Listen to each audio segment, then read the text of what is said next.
बलिया लोकसभा की जो सीट रही है, यहाँ पर पहले से भी आज भी 60% पिछड़ों और दलितों की आबादी है और उनका वोट है, लेकिन कभी भी उनको प्रतिनिधित्व करने का मौका नहीं मिला।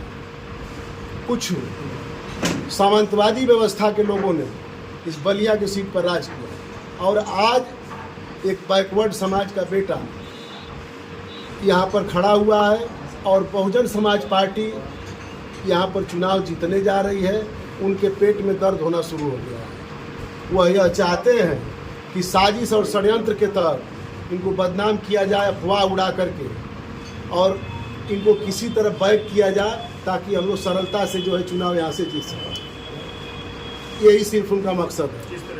किस तरह का देखिए, वीडियो जो भी चल रहा है उस पर जो भी आरोप लगे हैं ऑलरेडी, जो भी देखिए जितने मुकदमे हैं हमारे ऊपर वो सब एक अफवाह था और फर्जी मुकदमा था। उसमें लगभग सारे मुकदमों में बरी हो चुका हूँ। जो मैं थोड़े बहुत एकाध मुकदमे बचे हैं वो विचाराधीन है, कोर्ट में चल रहे हैं। माननीय न्यायालय ने हमको उसमें जमानत दिया, उसमें माननीय न्यायालय ने हमको बरी कर दिया। कितने मुकदमे आपके ऊपर थे और कितने में आप? देखिए, ऐसा है कि कुल टोटल मुकदमे हमको 7-8 मुकदमे हो गए, जिसमें से 4-5 में मैं बरी हूँ और कुछ मुकदमे जो शेष बचे विचाराधीन चल रहे हैं। और मुकदमा कोई नया, मैं पहला नेता तो हूँ नहीं, कोई नया मेरे ऊपर मुकदमा है। बहुत मुकदमे वाले, उसके लिए माननीय न्यायालय बैठा हुआ है, खुद ही न्याय दे रहा है और न्याय देगा। राजनीति से पहले हुए या राजनीति के बाद? देखिए, राजनीति में ऐसा नहीं है, मैं राजनीति में 2010 से हूँ। बताया तो था मैंने, मेरी गाजीपुर में मैंने टिकट में 2012 में टिकट बनाई। तो ये हम लोग चाहते थे वहाँ से चाहे यहाँ से, कभी भी हमको चाहते थे कि आगे जाए। और आज ये लड़ाई बलिया में हुई है। अब बलिया में इन लोगों को पेट में दर्द होने, जनाधार बढ़ने लगा हमारे आने के बाद। सर, ये सारे मुकदमे आपके नौकरी पीरियड में हुए कि नौकरी छोड़ने के बाद, और नौकरी क्यों छोड़े आप? नहीं, देखिए, नौकरी छोड़ने का मकसद ये था कि हमारा राजनीति में बहुत लगाव था, और नहीं तो वो लोग इस चीज़ को साबित कर दें। मतलबे नहीं है नौकरी, हमने जो भी छोड़ा राजनीति करने के लिए छोड़ा है, और मैं कारगिल की लड़ाई लड़ा हूँ। राजनीति से बड़ा तो सेवा धर्म फौज की नौकरी थी। तो सेवा किया तो भाई ना, कारगिल की लड़ाई लड़ाई से बड़ी सेवा क्या हो सकती है? उसमें हमको चोटें लगी हैं पैर में, लड़ाई तो लड़ा, उससे बड़ी सेवा क्या हो सकती है? ये मुकदमे जो हुए हैं आपके राजनीति में आने के बाद हुए हैं कि राजनीति में तो पहले हुए? ये सब आने के बाद हुए हैं। सब आने के बाद? हाँ, जितने भी मुकदमे हैं, मतलब कि 2000, ये जान लीजिए कि 10 के बाद हुए। तो ये कौन लोग हैं जो आपको साजिश के तहत? देखिए, अब जो लोग थे पहले मुकदमे किए, फर्जी मुकदमे थे, मैं बरी हो गया, ठीक है। तो आज जो इस चीज़ को उड़ा रहे हैं बलिया आने के बाद, तो यह पता है कि भाई एक दलित बैकवर्ड का लड़का चुनाव लड़ने जा रहा है और उसका जनाधार बढ़ रहा है।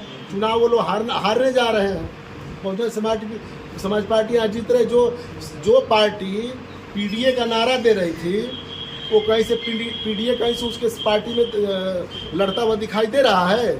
और यहाँ पर साक्षात बहुजन समाज पार्टी ने ऐसा आंकड़ा, सामाजिक गठबंधन करके मान जी ने ऐसा टिकट दे दिया कि यहाँ से साक्षात पीडीए दिखाई दे रहा है कि पीडीए लड़ रहा है चुनाव और चुनाव जीतने जा रहा है। आरोप तो लगाया जा रहा है कि बीएसपी जो है वो कहीं न कहीं बीजेपी को फायदा पहुंचाने के लिए और सपा को रोकने के लिए ये प्रत्याशी ऐसे उतारे जा रहे हैं। देखिए, इतनी सच्चाई है तो इसलिए देखिए, बात ऐसी है कि समाजवादी पार्टी खुद ही भारतीय जनता पार्टी की बी टीम है, ठीक है। और बी टीम अगर बहुजन समाज पे, यह तो आरोप पहले से ही लग रहा था, लेकिन आज का आंकड़ा आप देख लीजिए। जब चुनाव हुए जो सर्वे दिखा रहा है, आप ही लोग पत्रकार में, मीडिया चैनल वाले दिखा रहे हैं, जो सर्वे आया है उसमें Bhajpa 2 seat, Sapa 2 seat, 4 seat उसमें बहुजन समाज पार्टी। ऐसा क्या कारण हुआ कि आजमगढ़ से सीट बदलकर यहाँ पे सलेमपुर भीम राजभर को भेजा गया? इसको क्या कहेंगे? देखिए, यह फैसला राष्ट्रीय नेतृत्व करता है, इस पर हम लोग टीका टिप्पणी नहीं कर सकते। जो भी सीटें बंटवारा होती है, हमारा राष्ट्रीय नेतृत्व बैठा पार्टी का वो फैसला करता है। एक तरफ से कहा जा रहा है कि सपा से यहाँ रामाशंकर विद्यार्थी लड़ रहे हैं, इसलिए उनको वोट काटने के लिए यहाँ भीम राजभर को उतारा गया। अच्छा, ये बताइए, हर पार्टी किसको लड़ाना है वो पार्टी नेतृत्व तय करता है। और जिसको जो उसको सूटेबल लगता है पार्टी नेतृत्व को तय करती है, वो लड़ता है। यहाँ से लगा कि एक बैकवर्ड के लड़के को लड़ाया जाए, ठीक है। और सुनिए, हम लोग तो सामान्य परिवार से और एक पिछड़े समाज के लड़के हैं और चुनाव लड़ने आए हैं। लग रहा है कि इनकी ज़मीन खिसक रही है, किसी की विरासत खसक रही है, और कोई इसमें आरएसएस का एजेंट है, कुछ उनका खसक रहा है। जो पार्टी आज तक मतलब पीडीए का नारा दे रही थी और उनके सामने पीडीए का असली पीडीए खड़ा है, तो धरातल तो खिसक रहा है।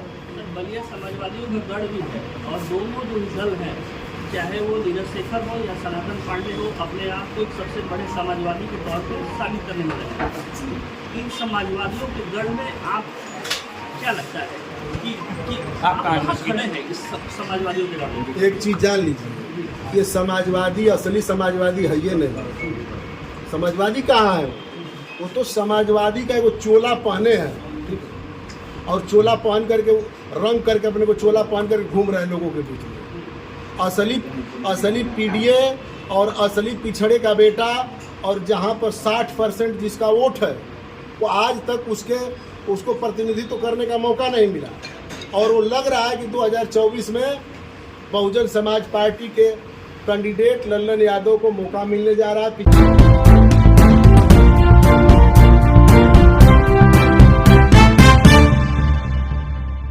जरूरत है उनको टटोलने की, जिनमें छिपे थे कई राज, जरूरत है उनको खोलने की।